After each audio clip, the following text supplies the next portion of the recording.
This is the Chris DeGaulle Show podcast. Okay, guys, let's just rip. And Chris DeGaulle. Chris DeGaulle. Chris, thanks for being with me tonight. Chris DeGaulle. I'm joined now by Chris DeGaulle. Now, he puts the broad in broadband. It's Chris DeGaulle.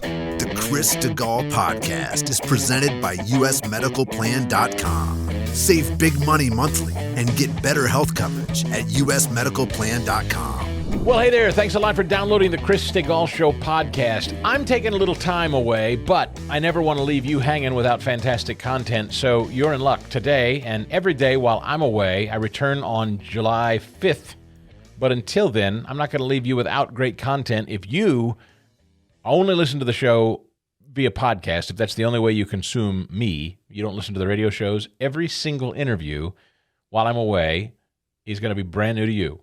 They're brand new to this podcast, each conversation. So sit back and enjoy today and every day, and we'll be back with brand new live shows on July. That'd be a hell of a vacation. July 5th. I hope you're doing great, and I so thank you for supporting this show, leaving the 5-star review and the written review at Apple iTunes and Spotify. It just means more than I can tell you. It means a lot to me that you support our sponsor and friend John Ruhlman as well. He's the guy that keeps the lights on this show, but most of all, most importantly, he is saving you big money. If you have called him before, you know. If you haven't called him yet, you're missing out. John has 80-some different private health insurers across the country, a network of people that he knows exactly who to call and get you plugged into the best insurance for you, your family, your employees. If you buy your own health insurance, it's a fortune. It doesn't have to be. John can save you 30 to 60% and give you as good, but most likely better coverage and save you money. Younger people in particular, I'm telling you, if you're a younger person and you're in good health, there are plans out there that will pay you if you ever have to be hospitalized or have any procedure. I mean, John tells stories. You should watch the video conversation I have with John at chrisdegaule.com. He tells stories that will blow your mind about insurance that he knows how to tap into that actually pay you for being a patient. Not kidding. John Ruhlman, USMedicalPlan.com, or call 877-410-4321. The Pennsylvania State Education Association, PSEA. Sadly, I say sadly, featured at National Review today, a piece by Michael Torres, The Culture War Aggression of a Teachers Union. Sad that it's so audacious that National Review took notice. Michael Torres, our guest now, joins us, and this is really about as over the top as anything I've read, which is saying something when you consider the universe of teachers unions and their radical nature all over the country, California, New York among them. But this is right up there. If you're a public school teacher, and I count many of them friends, Michael Torres, this story out of Norristown specifically, I find it chilling. Good morning.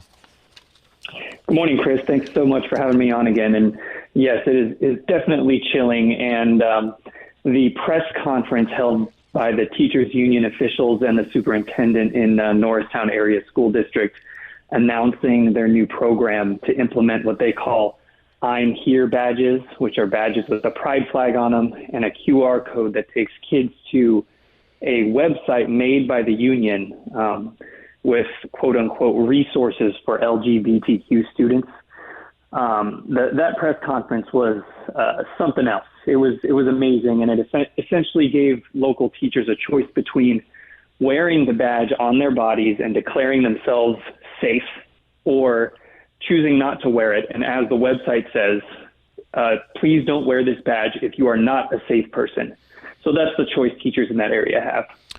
In late April, the Norristown Area School District held a press conference, you write, Michael, at which these district officials and the PSEA celebrate the implementation, again, of what you said, I'm Here badges. Along with displaying the pride flag, the badges include a QR code that will take students and staff to the website of LGBTQ Caucus of the National Education Association. The website includes a resource toolkit with links to other sites that provide not only purportedly supportive information to kids, but sexual content as well. Now, what you're talking about, why this is chilling, and why I use the word chilling and you do too, is obviously if you're a school teacher in the Norristown School District and you don't want to wear this badge, you're now branded. Yeah, you have to brand yourself one way or the other. That's the choice that they've been given by these badges being implemented in the first place. It's really not acceptable for a teachers union and for school district officials to be forcing something like this that makes a political or social advocacy statement, because it puts people who are paid by local taxpayers to teach their children in the position of taking a position on a very, very controversial issue. Now, you can't get away from saying that LGBTQ issues aren't controversial. It's just a fact of life. And so these teachers in this district have to choose now between wearing the badge or being branded as unsafe for LGBTQ kids. And that's completely unfair. But along with that, if they do decide to wear the badge, then the QR code will send them and their students to a website that has some really, really gross stuff on it. And I mean, it gives kids advice on how to do bondage, anal sex, very, very detailed how-to guides on such things. It's very, very not acceptable. This is an NEA website. Yes. It is made by the National Education Association, one of the biggest teachers unions in the country. And it looks like this is one of the first few school districts that have implemented the badges. It's almost like they're trying it out to see what everyone's reaction will be. Yeah, I was going to say, like, this is what I mean. I haven't heard, this is so radical. I haven't heard this in California, to my knowledge, Michael Torres. I mean, this is, congratulations, Norristown. You're some radical new social experiment. Seriously. So all I know of outside of Norristown is one other district in Ohio where they were implemented in a similar fashion. And parents there erupted into anger, confused about why this was done, saying that it instigated teachers and staff to have very intimate conversations with their children about very sexual matters that teachers and staff should not be having with young children. And pointing children to websites that are not appropriate. And that resulted in a lawsuit that was filed last fall by those parents. And we're yet to see how parents in Norristown are going to react, although Norristown has become a very progressive area, so there's probably going to be a lot of peer pressure to just accept it. I'm slack-jawed. I really am just slack-jawed. And this is, I mean, again, the Pennsylvania State Education Association backs it. So this is, statewide as an organization. So I don't know how these are implemented. Like, does the board vote on this, or how does it? Or do you know how it comes to a place like Norristown? That's a really excellent question. So as I was digging into this, I couldn't find any evidence that the school board did anything on this. And I'm probably going to file a right to know request to figure it out because the superintendent refused to answer my questions. What it seems like, based on their news release, is the local PSEA officials brought this to the superintendent and told him, hey, we want to do this. And he said yes. Then they told the school board that this was happening, and everyone got together and had a press conference saying, yay, isn't this wonderful? And one of the quotes from the superintendent was that there was no hesitation from the school board. It tells me that they were told what was going to happen, and the elected leaders in the Norristown area school district really didn't have a choice in the matter, which speaks to the power that the teachers union has over the school district when it's very progressive, like in Norristown area, and the inability of local parents to have a say before something like this happens. So once again, Norristown teachers are given the opportunity to wear the I'm Here badge with a QR code, which the badge symbolizes visually to the LGBTQIA plus community that they're on their side, but also gives you helpful sexual resources through the NEA website if you'd like to engage in really, really over-the-top, unbelievable sexual acts all laid out in full display at the website if you'd like to scan the QR code on the teacher's badge. Is that about right? Yeah, that's about right. And if you go onto the Norristown Area School District website and take a look at their news release, and I talk about this in my article in National Review, one of the primary reasons they expressed for implementing the badges is to keep kids safe. They kept saying the word safe. Safe. And the teachers union official repeatedly talked about teen suicide and suicidation from LGBTQ students. And while that's a concern, obviously, what they're citing is, number one, the badge doesn't help with that. It doesn't provide psychological help for these students. It sends them to websites that are not necessarily helpful for that. And also the claims that you either have to profess by wearing something on your shirt or being instinctually affirmative of these students, that if you don't do that, they will kill themselves, is extremely irresponsible and pushes parents and families away from each other and separates the school district from families and actually helping students who might have a problem. Also, these students tend to have other psychological issues. Most students who have transgender issues, studies have shown, also have things, other mental health problems that came before it that need to be treated. Wearing a badge isn't going to help that. And no matter how much they say it, it's just not true. Yeah, this is about making enemies out of anybody that doesn't align politically. Once again, this is about the hard left calling out and trying to identify anybody that's not on their side by forcing participation with the badge wearing. That's what this is about. I don't think these badges are for the LGBTQIA plus community at all. I think these badges are about rooting out anybody who might stand in opposition. That's what I think it's about. Yeah, I think you're right, Chris. Mr. Malachowski, he's the regional PSEA official who spoke at the press conference. He had a quite revealing quote. He said, "And we are so proud that the Northtown School District is progressive enough to say we're just about keeping kids safe." That sentence really says a lot because it tells you that their priority is that a school district is progressive enough, which is an ideological stance, and that if you're not progressive enough, then you're not about keeping kids safe, which is a false dichotomy. There's a lot of in that statement that's offensive to people who don't agree with them and offensive to parents who might want to, voice their opinion at a school board meeting about this issue. Michael Torres authored this piece called The Culture War Aggression of a Teachers Union. The Culture War Aggression of a Teachers Union. It's at National Review. Thank you for calling attention to this, Michael. As you learn more about this story, we would love to have you back. Thank you very much. Jason Perrett. He is the founder and financial advisor at Eagle Wealth Planning. He's a friend of mine, and he has a passion for getting you on proper financial footing. I don't know if you have a financial advisor. If you don't, I'd strongly urge you to make Jason yours. And you can be anywhere in the country. You don't have to be where Jason is. Jason can deal with you right over Zoom or right over the phone. He's fantastic because he focuses on producing consistent results for his clients based on their unique financial goals. His main objective is just to help you pursue your goal wherever you happen to be. Because he's a fiduciary, he's dedicated to providing clients with complete wealth management and investment services, and he constantly revisits the goals as well. He's not trying to upsell you.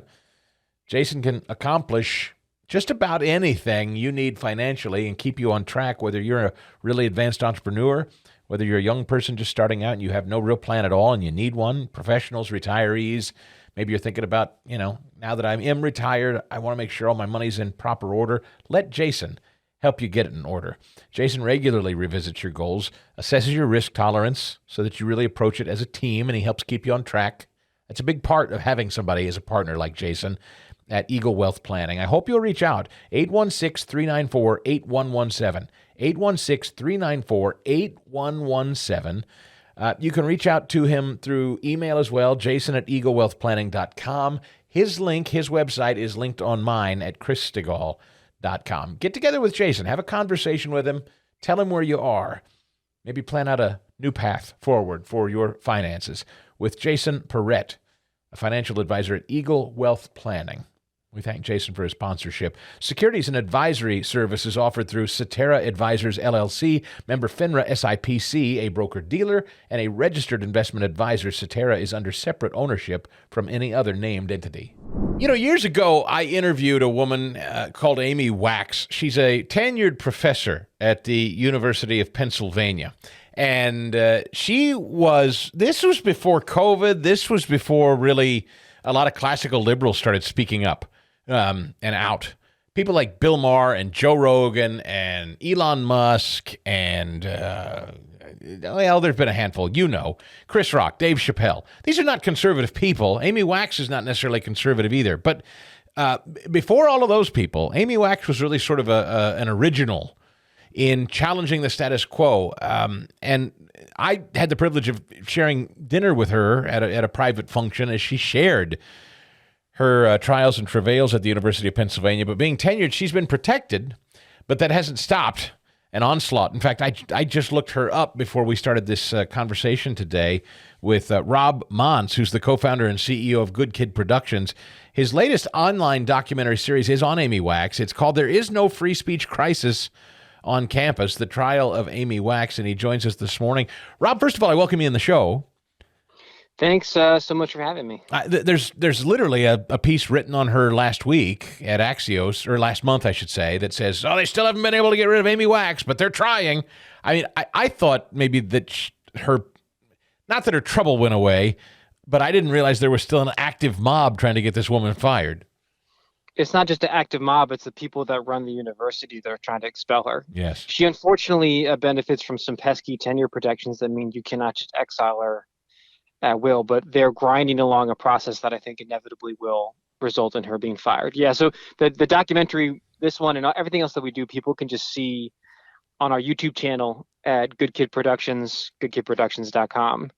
And I think the Amy Wax one is a good example of what it is that we're up to, which is trying to combine elite level production quality, so stuff that's at least as beautiful and well edited and well designed and built as anything you'll find on Netflix, but tackling topics and telling stories that Hollywood and the New York City media establishment would be repelled by, because they tend to burst their neat progressive pieties. and Amy Wax is a good example of that. She's certainly someone who bursts pieties at will. And yeah, the title of it, she's one of a couple people we've been profiling in a new series about campus free speech. And we say there's no crisis because crisis requires conflict. Crisis requires warring parties. And what do you call something once one side has achieved total domination? It's not a crisis anymore, right? Right. There's no political crisis roiling North Korea. Yeah. There's the new normal. And the new normal on campus is one of suffocating ideological homogeneity, frankly. And Amy is like the last of a dying breed, and she's about to get exiled for nothing other than voicing dissident political opinions. By the way, I looked this up. In the history of the University of Pennsylvania, only one tenured professor has been thrown out, and that was for convicted murder. Literally. So murdering your wife and also having some criticism of affirmative action are on the same moral plane at the University of Pennsylvania. Rob, how did you guys hear about Amy Wax? May I ask? I'm just curious. Out of all the stories out there are probably many. What piqued your interest about Amy's story? Well, I'm just naturally attracted to any stories that are shaped by the propagandistic narratives of mainstream establishment media. Yeah. Whatever the right think line that you're told you ought to think about some person or some topic from the New York Times or from, the cable news or from primetime news programs, the people that kind of set what the standard narrative is about someone. Anytime there's a neat narrative that stigmatizes someone, I'm always interested in interrogating if the facts on the ground actually meet the narrative that we're being sold. So, another big mini doc we did a couple months ago that actually is based on an interview we did with Bill Barr is about a pretty famous set of viral news incidences that came out of Kenosha, Wisconsin in the summer of 2020 related to police shooting of black men and institutional racism. And even back then, there was a very specific standard narrative script that people were fed about what happened in Kenosha, what the lessons to be drawn were. And our documentary lovingly decimates all of that propagandistic narrative, just destroys it because none of it actually matches the facts on the ground. It's a very similar dynamic with Amy Wax, where if you read the New York Times or the Axios piece or any of the right think organs, they all basically paint her as a white supremacist, as a racist, as a danger to black students on campus. And frankly, none of that narrative is correct. You can disagree with Amy. She might be wrong about things. We might be wrong about things, but she's not a white supremacist. She's not a racist. She just so happens to offer unapologetic critiques of a lot of woke shibboleths, and Yeah, she refuses to back down. That was what I was going to ask you, Rob Mons, again, co-founder and CEO of Good Kid Productions. This piece, this particular film, There Is No Free Speech Crisis on Campus, The Trial of Amy Wax. If you look up Good Kid Productions on YouTube, you can see this film now. You're right. Not only is she not a white supremacist, I mean, she's probably politically someone I, as a conservative, don't have a lot in common with. That's what always intrigues me when I feel like I, as a conservative, am spending more time defending people's speech than their own liberal progressive counterparts. We've come to a scary place. I mean, it's, but those people that dare to, I mean, what is her offense exactly, if you could boil it down? I know she's been speaking about this for years, and this was before Black Lives Matter. This was before COVID, George Floyd. I mean, really before it became sort of this hysterical, crazy fascistic speech controlling environment we live in now, where they're, Dylan Mulvaney types are saying you should be jailed if you call him a man instead of a woman. Amy Wax was before all this. Yeah, she's old school. I mean, she's like a genius Jewish girl from upstate New York, as she puts it. I tell her she's a genius. She went to Harvard Law, Yale undergraduate, and she ended up getting into academic legal profession and became very entranced by poverty law. And poverty law, if you're interested in it, within 5 minutes, inevitably you're bumping into the most hot button issues of race in America, because race and poverty still correlate so closely. And this is like 20 years ago. She just did not buy the standard progressive line that the bulk of the reasons for racial wealth gaps and for perpetual cyclical generational poverty are because of institutional racism or institutional oppression. So she's been critiquing it for a while, but the ambient political climate around her has just gotten more and more homogenous, more and more authoritarian, and there's fewer and fewer people like her at elite Ivy League campuses that are willing to critique the woke orthodoxy. And then in the video, we say basically the last 5 years, she has had an uncanny knack for creating hyper-provocative viral moments. So she's one of these rare academics that a broader public might have actually heard of, because she keeps getting into a lot of trouble. And the main thing she did, the initial one that we don't cover in the video, that was her big first viral moment of controversy. She wrote, I think it was in the Philadelphia Inquirer, a piece basically calling for the restoration of bourgeoisie norms. And it just meant like a standard issue cultural script that was prevalent in the 1950s and the 1960s, that said working hard, commitment to family, commitment to marriage, a certain level of personal hygiene and diligence. That script worked for people. It generated immense and incredible widespread prosperity, and we need a reclamation of that cultural script for the broader population. And then they went so far as to say there are other cultural scripts, not just, and they specifically call out inner city Black culture, but they also call out pathological white underclass culture. They say there's certain cultures that are not conducive to human flourishing in 2023 America. And that last line got them in tons and tons and tons of hot water, to the point that Amy Wax actually got denounced by the dean of University of Pennsylvania Law School, which is where she works, right? And she has since then, though, basically every time there's a gigantic controversy, she amps up her provocations by like 5 to 10%, and just keeps generating new atomic bombs. And it got to the point where late last year, the university initiated formal disciplinary hearings against her that I think are very likely going to result in her getting fired. And I want to just say, in a lot of other cases of conservative or right-wing or not woke professors getting fired or canceled from their universities, the university at least tries to come up with a non-political pretext, right? Mm-hmm. They at least try to come up with, well, they violated this part of the employee handbook, or they had an inappropriate relationship with this person. There at least is some pretext. It's not explicitly about this person's ideas. We don't like them.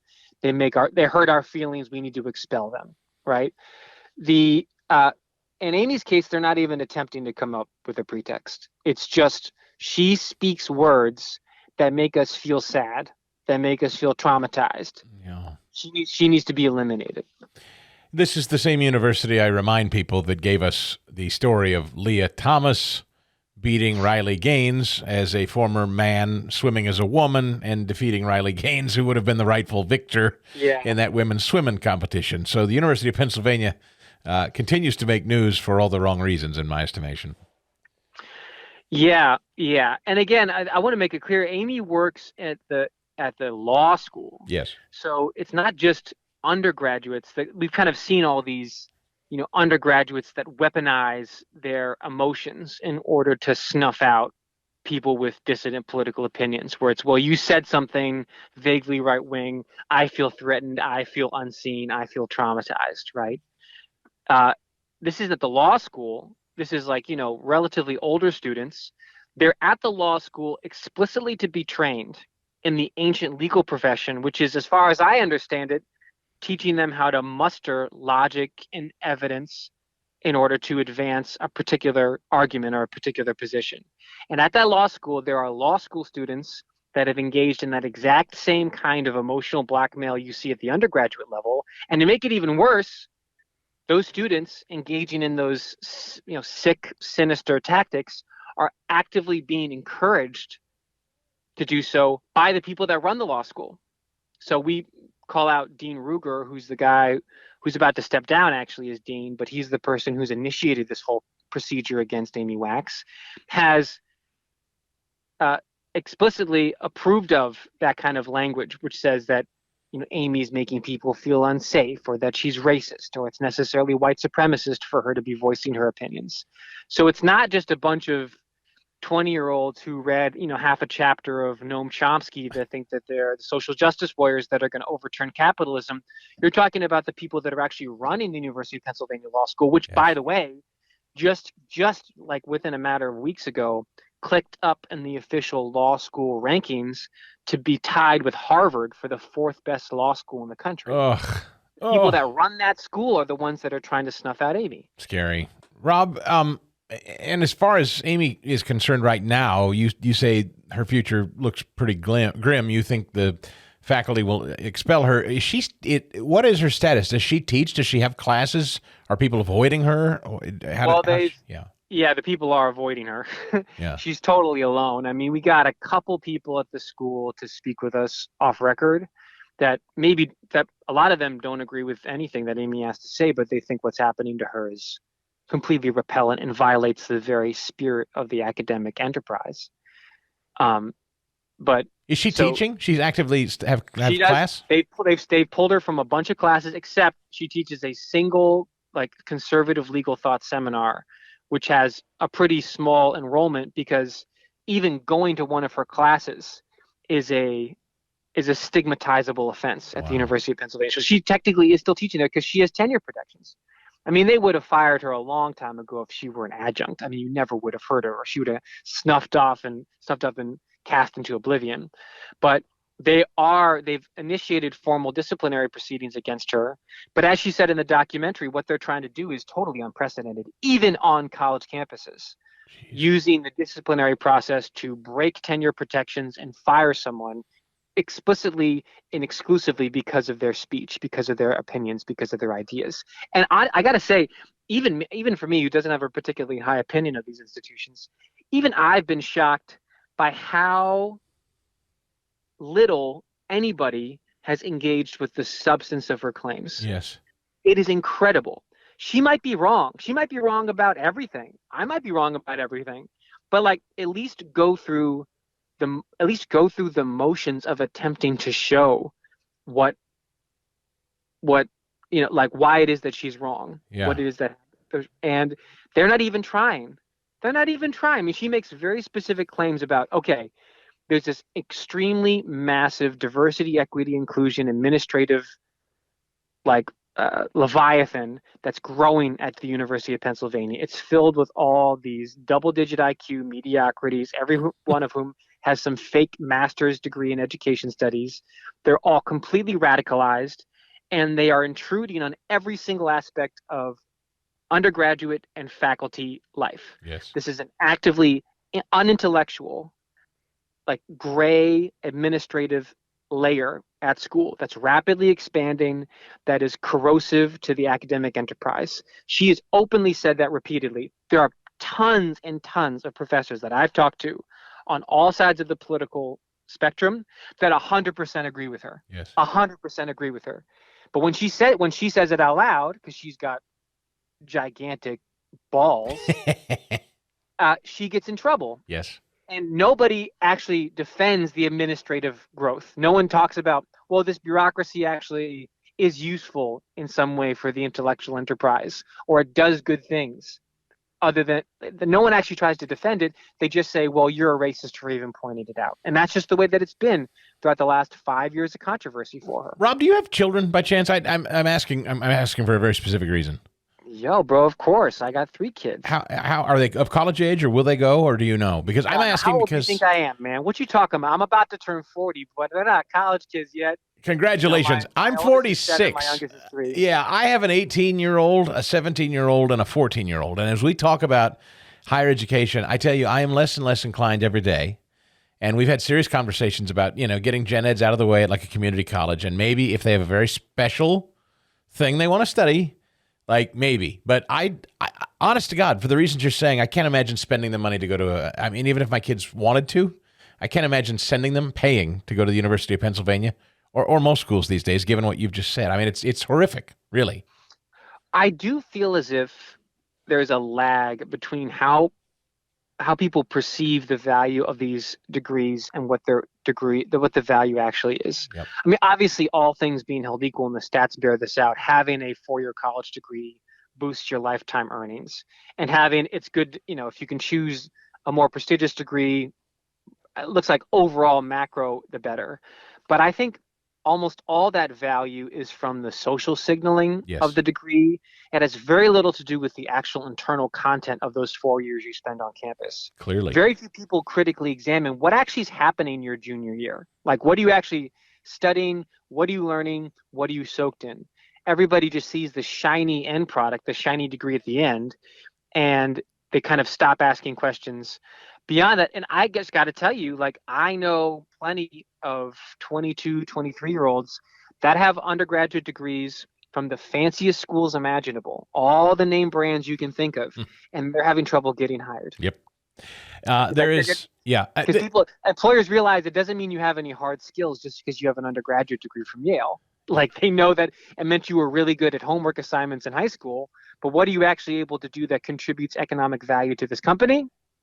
Yeah, or if you're a radical, destructive, entitled pain in the ass who's just going to come in and wreak havoc on the company, who wants you, right? I don't need your political rhetoric. I need your skills if you have any. There is no free speech crisis on campus. The Trial of Amy Wax is available for view right now, and I hope people do.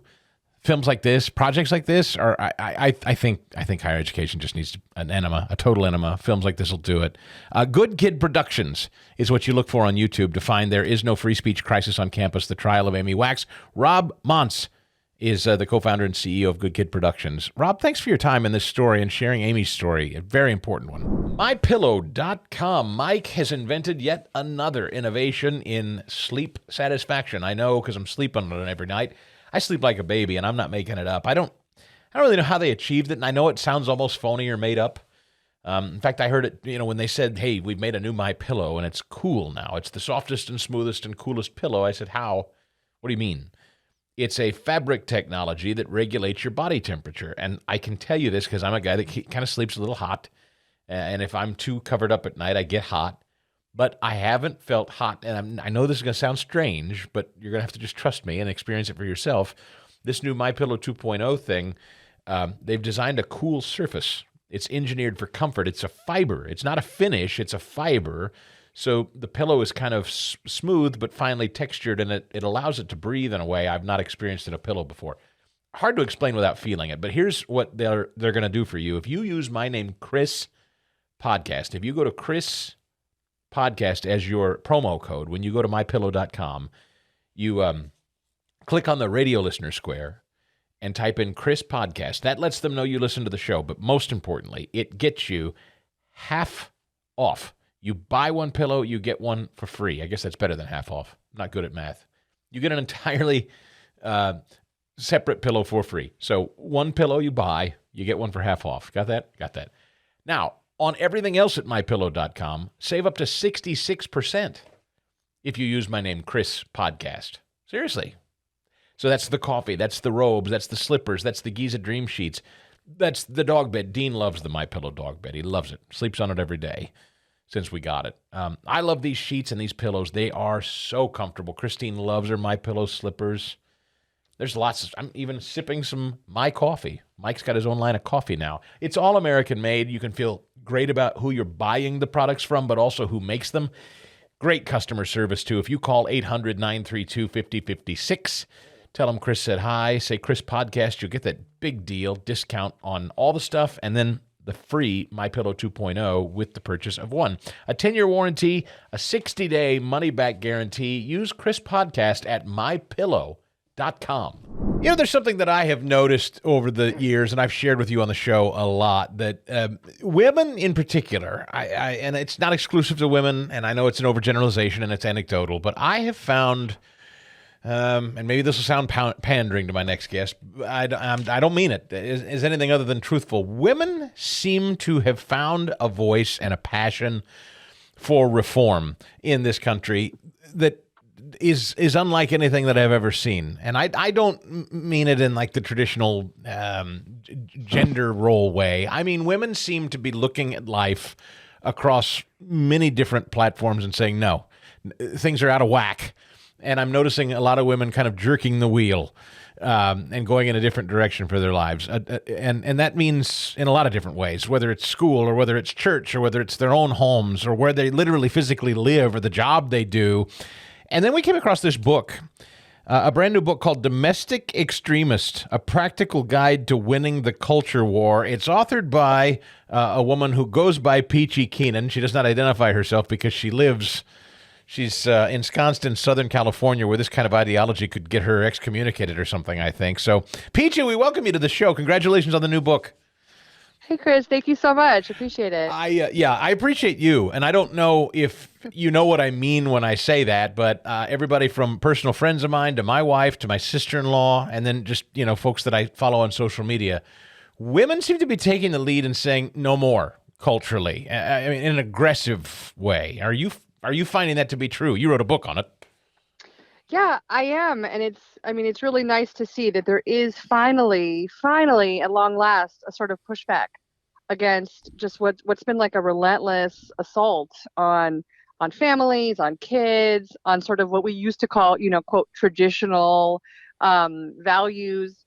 And I think maybe during the pandemic, a lot of women who were just kind of going along with the flow finally woke up a little bit, and they realized what their kids are learning in school, or how silly it is to put 2-year-olds in masks when they're outside playing. And so people sort of finally kind of looked around and were like, wait a second, maybe I need to reassert my parental authority a little bit more here and do what's right for me.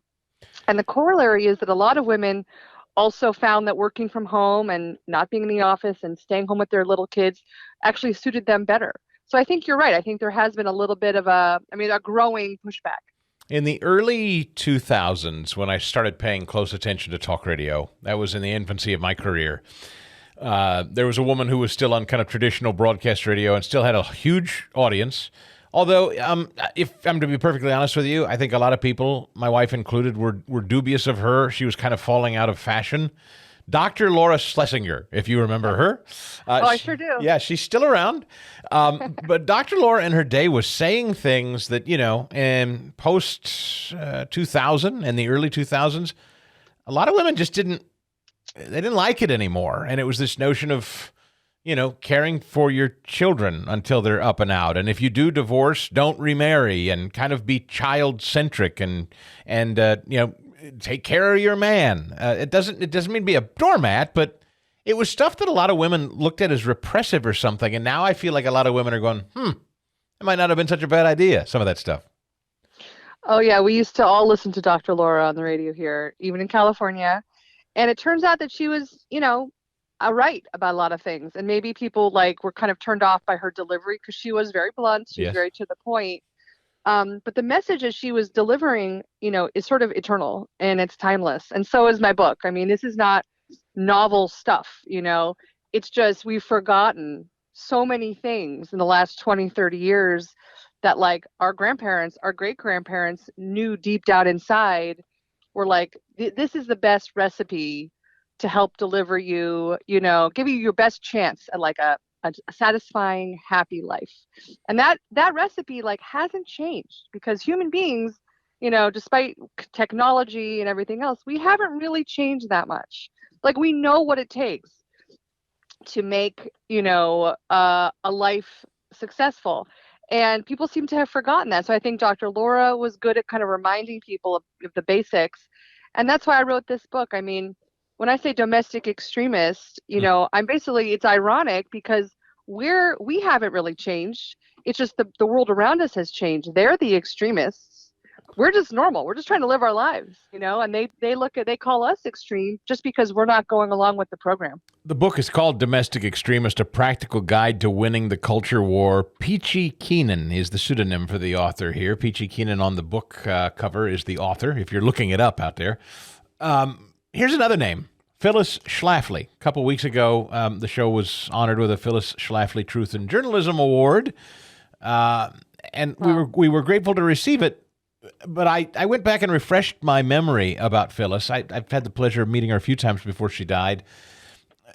During the ERA movement, the Equal Rights Amendment movement, and listening to the women in that era argue for it and her opposition to it, she was another figure in history, in not so distant American history, who said, no, actually this concept of equal rights amending the Constitution, it will actually harm women. It will set women back. She saw a trend where they were pushing to put women on some kind of professional footing with men, and she said ultimately it's going to do us harm. And I mean, little did she know, but maybe she saw coming, that we're now in this weird era where men can pretend to be women. I mean, it's so perverse and weird, Yeah, I mean, Phyllis was way ahead of her time, and she was right about so much. And she really was sort of started the whole, the conservative women's like movement, sort of a counter to the feminist movement, which of course we know now came directly out of just pure Marxism. Yes. And, I go into this a little bit in the book about like, trying to figure out how we got here. And there's these early feminist meetings in the 70s that out of which came like Now and all these women's movements. And they're just openly chanting, we want to use feminism to destroy the family, to destroy men, destroy the patriarchy. That's what it was all about. And so she was just reacting to that. And she was right about those things. And I think that people have got to, when you read about the history of feminism, you realize that women were promised this sort of set of lies. You'll be happier at the office. Just get out of the house. You don't need the kids. You don't need marriage. You can delay motherhood as long as you want. Freeze those eggs. But there's a study I cite from Wharton from the, I think it's like the late 90s that found, or actually no, it was like the early 2000s, that found there's a huge happiness gap between women and men now. So they've closed the kind of gender gap in the office, but meanwhile, women's average happiness has plummeted. And why? Because now women are not just comparing themselves to like the lady in the next house or whatever, or the lady at the park with her kid. Now they have to compare themselves to the CEO and all the other men that they're competing with now in the office or at school for the same jobs. And so their overall happiness levels have plummeted. But men's happiness levels have shot up. It's really an incredible study from Wharton that kind of got forgotten because it was so explosive. Like, whoops, it kind of revealed, the horrible lie, like this trick that's been played on us. Well, and I have to say that I think the hunter-gatherer notion amongst men, I'm speaking broadly here, generically, but I mean, the polls and the studies all bear it out. Men aren't working. Able-bodied men are regressing, I think. I'm not sure that this is a direct correlation, but I think you could make the argument that, I mean, I have a great friend. He's a mid-level kind of executive type, and he says to me candidly, he has 2 young sons. I have 2 teenage sons. One just graduated, and he laments their future. And he said, look, man, if you're a white dude, you're screwed. If you're not a woman or if you're not of color, I don't know how our boys are going to get ahead, he says to me. And I do wonder if there aren't a lot of men that just feel completely emasculated and just feel like, to hell with it. I'll just stay home and get stoned. I think that's happening culturally to men. I really do.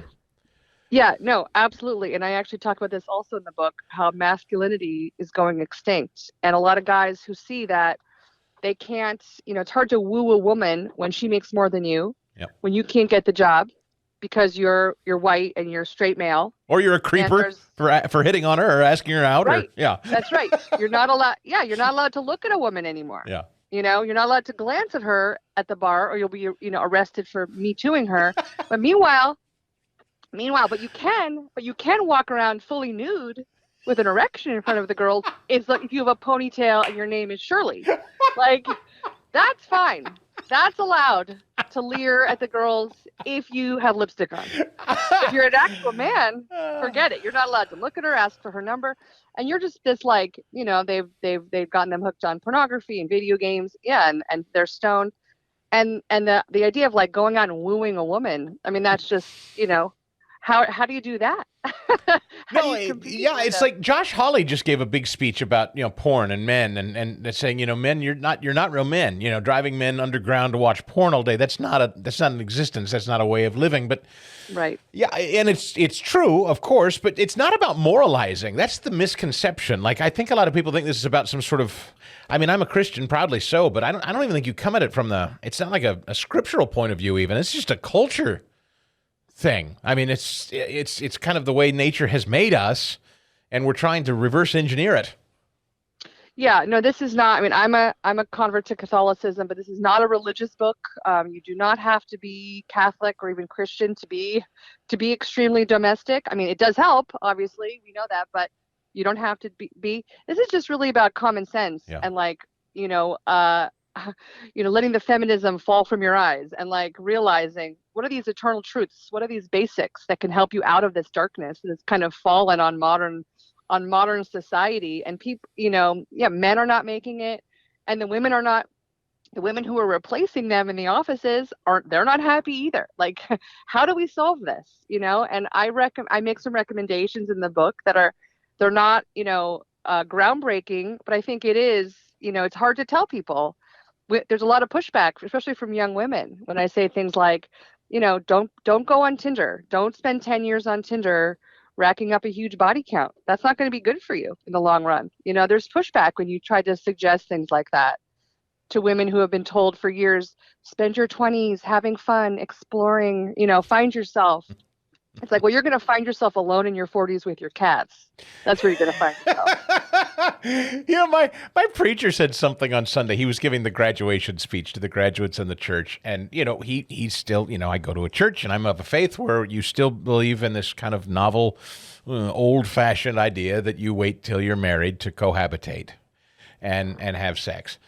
And he's telling the kids something. And I'd never heard it presented this way. And I thought it was kind of interesting. He said, listen, if for no other reason you heed this, listen to me here.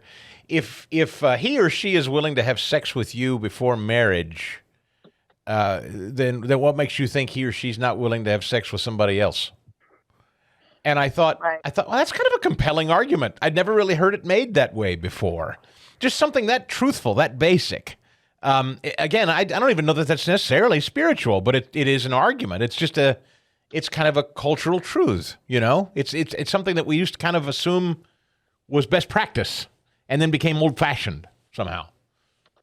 Right. I mean, we spend years kind of telling young women that they can do whatever they want with their bodies, and they can make these sort of short-term decisions, and there'll be no consequences, and there'll be no responsibilities, and we'll even give them pills, and there's all these medical procedures you can take to prevent any complications from those those one-night stands or whatever. But at the end of the day, like, well, is that best for their soul? Is that best for their minds? Like, is that actually best practices for a young woman to live her life, or a young man? I mean, it goes both ways. That's right. And we're kind of lying to them. Like, no, it really isn't good for you. There really are consequences from living that kind of lifestyle that can't be solved with birth control or pills or therapy or antidepressants. There's long-term consequences that you're going to be dealing with, from that kind of lifestyle.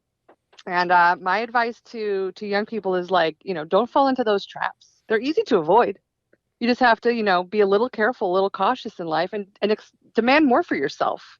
Well, that's right. And part of this sermon was being sober and being self-controlled. I mean, those are two things that we just don't talk about anymore, really. That's right. Being sober and being self-controlled. So true. The book is called Domestic Extremist, A Practical Guide to Winning the Culture War. One last thing, just as an anecdote, I'm not saying this is far and wide, but I'm certainly seeing the growth of it. My wife and I have been doing a podcast for the last year with a Christian school advocacy foundation called the Herzog Foundation, promoting Christian private school. And we've gotten to meet a lot of homeschoolers, people that have started their own Christian schools or have kids in private school. So we've seen the growth of that. We've seen the growth of homeschooling. And I would add, I see the growth of people. It's really interesting that we used to kind of joke and call it live off the grid. And it used to be something where people kind of lost their minds. People used to think that was crazy. But I'm starting to see more people that just stuff like raising their own chickens, growing gardens, living on some land, trying to get out away from the suburbs. Are you seeing and noticing that? Oh yeah, absolutely. I mean, even in LA, people they are desperate to have their garden boxes built and buying chickens from each other. And I know, obviously I'm Catholic, so I definitely know a lot of large homeschooling families.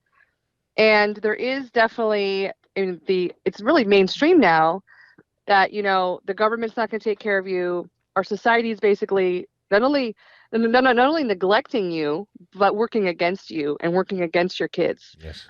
And the only path out is to try to carve just a little bit of self-sustainability for yourself. Even if you're in a big city, try not to be dependent on anyone to come and help you. Help is not going to come. And, I do know families who, during the pandemic, fled California for, Montana and Tennessee and Texas and other places where they could have a little bit more land and feel not quite as oppressed by, our quote community, which really is become kind of an enemy, Yes. Especially if you live in a blue city. I mean, are your neighbors going to tattle on you if you don't have the right sign, trans flag in your front yard or whatever? And homeschooling is that's wonderful what you're doing. I love what you're doing. I mean, I tell people that all the time. That's one of the things I say in the book. If you want to protect your kids, you want to be more domestic, escape your woke public school. And that's basically step one. Amen. If you don't like it in Target, the kind of the sex fetish gear for children that they're selling as, Pride. You don't like that at Target, you're not going to like it in kindergarten because it's in kindergarten too. That's exactly right. And when people like the Secretary of Education say teachers know what's best for their kids, we trust teachers. I mean, that says it all. That tells you everything you need to know about what the government thinks of your children. They think of them as theirs. Right. I talk about this in the book too. There's many quotes of government officials, teachers union, Randy Weingarten, saying how it's their kids and they know best, and how dare you tell them what they can teach, what books the children can read. And the parents and the whole thing of book banning, the right wings trying to ban books, just because you put the child pornography in a book doesn't mean it's not child pornography. That's nice that it has a hardcover or whatever on it. It's still porn. I mean, I could put Penthouse in a book. Is that okay to put in the library? If I put a nice hardcover on it, no, it's still graphic. Have you seen the books that they're talking about? No. I go into them in detail also. These books like Lawn Boy and Genderqueer, they're literally contain graphic descriptions of fourth grade boys doing things to each other sexually. And these are the books that they do not want you to remove from the classroom. I mean, it's really amazing. They're defending pornography.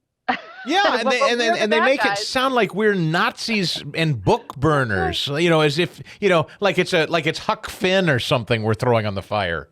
Yeah, but meanwhile, they have thrown out Mark Twain and all the classics, the Dead White Men. Those books are, in fact, banned. You are not allowed to read Shakespeare. Forget that. He's a white male. That's a great point. Yeah, now if it's a gay white male, fine. Straight white male, nothing doing. Okay. Yeah. Mm-hmm. I love this book. I just think it's so important. I know everyone will. Thank you. I don't think it's written just for women either. I think men can learn a lot from it too. It's definitely for everyone, for sure. It's called Domestic Extremist, A Practical Guide to Winning the Culture War. Peachy Keenan, Keenan, if you're looking it up online to order it. And I hope that you do. Peachy, thanks for your time today. It's so nice to see all of you in person tonight.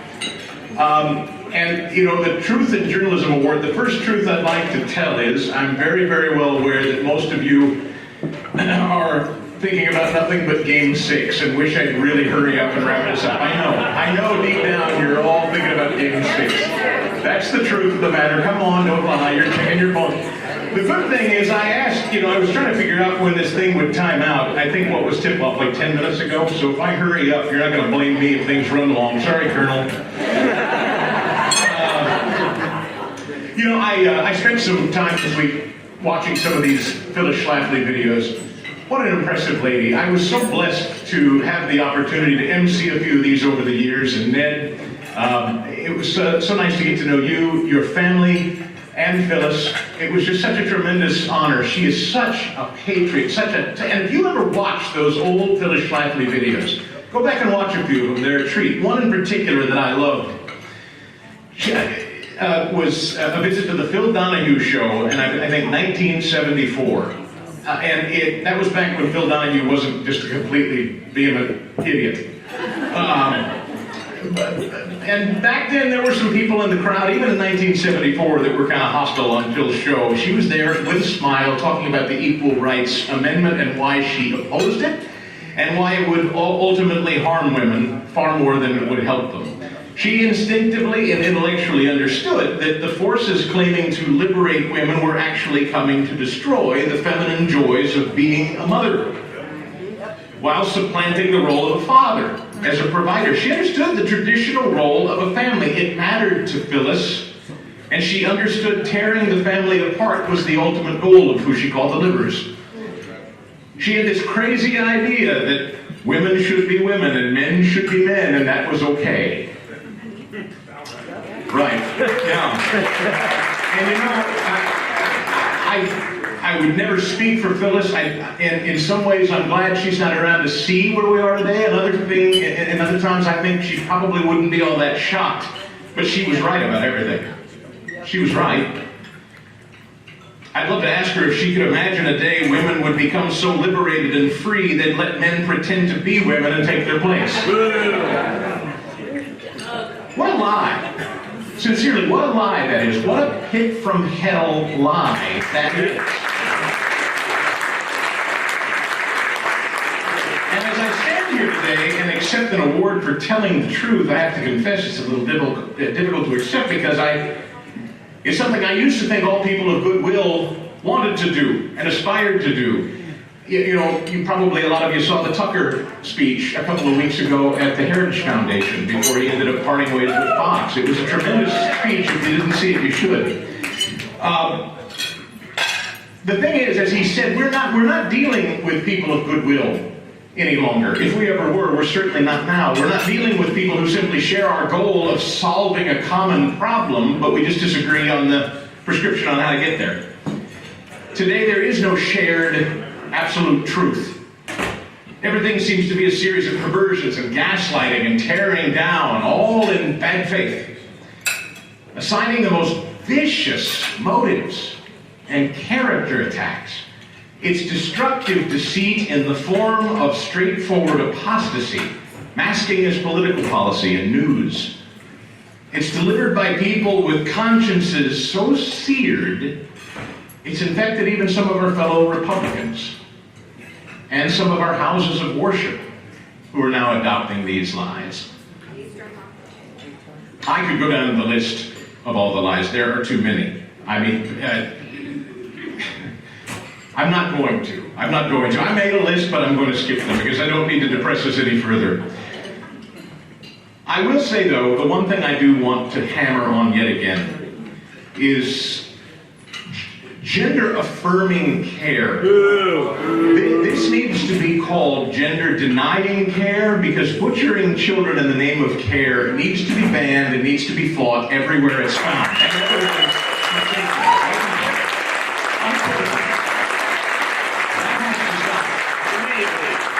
Again, I say, this is a pit of hell, folks. It's not policy disagreement. It's dark and it's spiritual warfare. I believe it to be biblical. And if I may, the show's spiritual advisors here tonight, my great pastor Dan Kepner and his wife Donna. Dan and Donna, pastor. Do you mind if I preach for a minute? I'm going to preach. Anybody mind? Thank you. This is what I want to talk to you about. I know it feels overwhelming. It's an overwhelming time. It feels like it's just coming from all directions every day, doesn't it? Yeah. Just an onslaught every single day you wake up from every direction. And I know it is easy to feel overwhelmed and defeated, and perhaps it leads you to feeling like giving up. And all is lost, and I understand and I share that feeling sometimes, but as Dan has reminded me before, as great leaders in the faith have reminded me, don't give up the opportunity to share the good news because you're highlighting all the bad news. Don't give up the opportunity to share the good news. So here it is. Before there was a United States, there was our Father in heaven. And guess what? Long after there's a United States, I hope that's a very long time, nothing that we'll ever see, but long after there's a United States, He's still on the throne, ladies and gentlemen. He's still on the throne. I love this country as you all do, these great patriots who have laid their lives on the line to defend her. God bless them. I love this country. I want to fight like hell to preserve and protect this country just like you do. We've rescued more people from poverty and misery and enshrined and protected more human rights than any other country on planet Earth. Our country matters. It is worth defending. No doubt about it. And I love my friends and I love my colleagues and my family and my show sponsors and the thousands of people that I refer to as the smartest audience in all of radio and podcasting. I'm so privileged, so blessed to be standing here tonight accepting this recognition from you all. And but there's only one reason it's happening. And here's the real truth that I want to share with you tonight. I'm a sinner and I've been saved by Jesus Christ.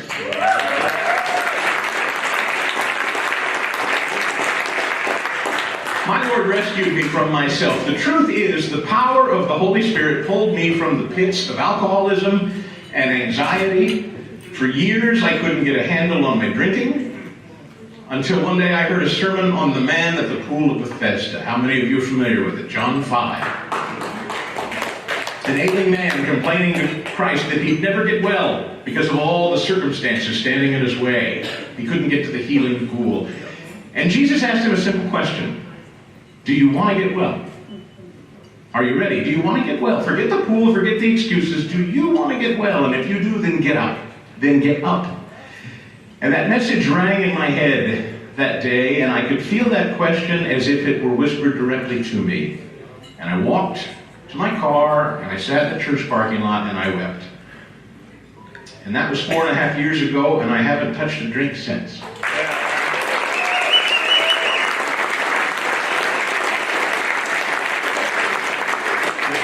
The power of my Lord and Savior gave me the supernatural ability to turn away from the thing that I couldn't gain control of on my own. But that was just the beginning. Shortly after that, I lost my job at my old station, as you just referenced, Andy. I stopped drinking, and 2 months later, I lost my job. Terrible timing.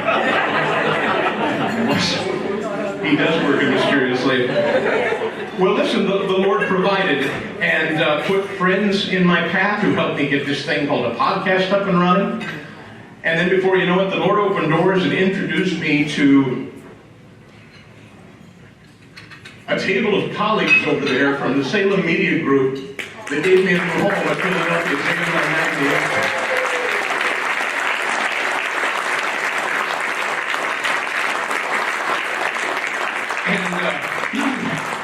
This is a broadcast company you should know. I hope all of you are aware of who Salem is and what they do. The Salem Media Group across the country is a company that proudly wears their commitment to the Lord on their sleeve. And I've prayed and shared more testimony in my professional life in the last 3 years of my time with my colleagues than I have in the last 25 years of my professional life combined. These people are special, and they're doing the work of the Lord over there. Tim,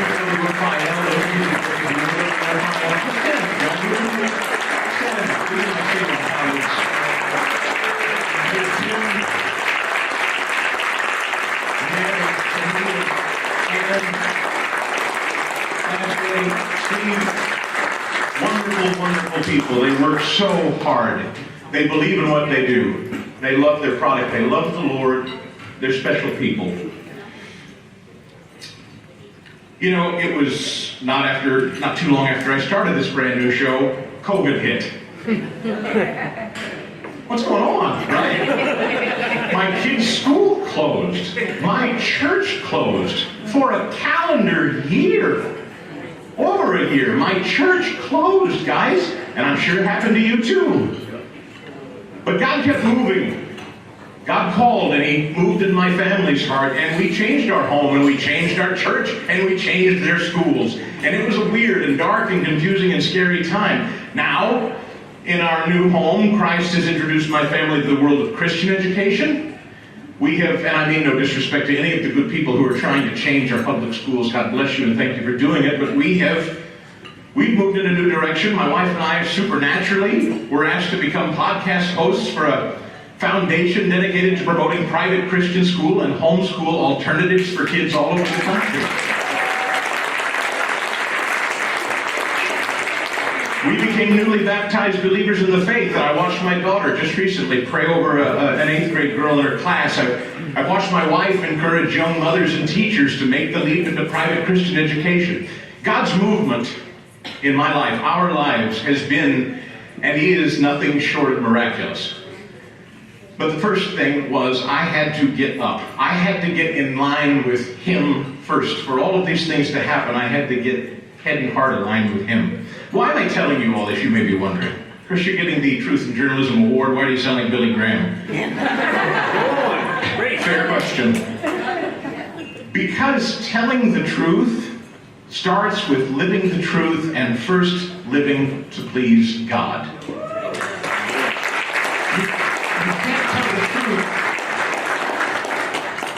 And that doesn't make me pious or better than anybody else. Believe me. Sinless, blameless, not me. I'm a sinner every day. I fall short in big ways and small regularly. Fast Eddie will tell you every day of the week he works with me. He can probably make a list a mile long.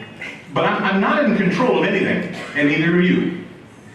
Ultimately, the world offers us a bunch of nothing, really. Good things happen, and God moves mountains when your eyes are fixed there, on Him, first. Telling the truth becomes infectious after that. It becomes very easy when you know you're living and trying your best to abide by His biblical truths first. So I will close by saying, thank you for this incredible honor, but I accept it on behalf of every one of my brothers and sisters, all of you in this room, who are striving to be Matthew 5:14 people every day. You are the light of the world. A city built on a hill cannot be hidden. Neither do people light a lamp and put it under a basket, but instead they put it on its stand, and it gives light to everyone in the house. And in that same way, let your light shine before others so that they may see your good deeds and glorify your Father in heaven. The Chris DeGaul Show Podcast.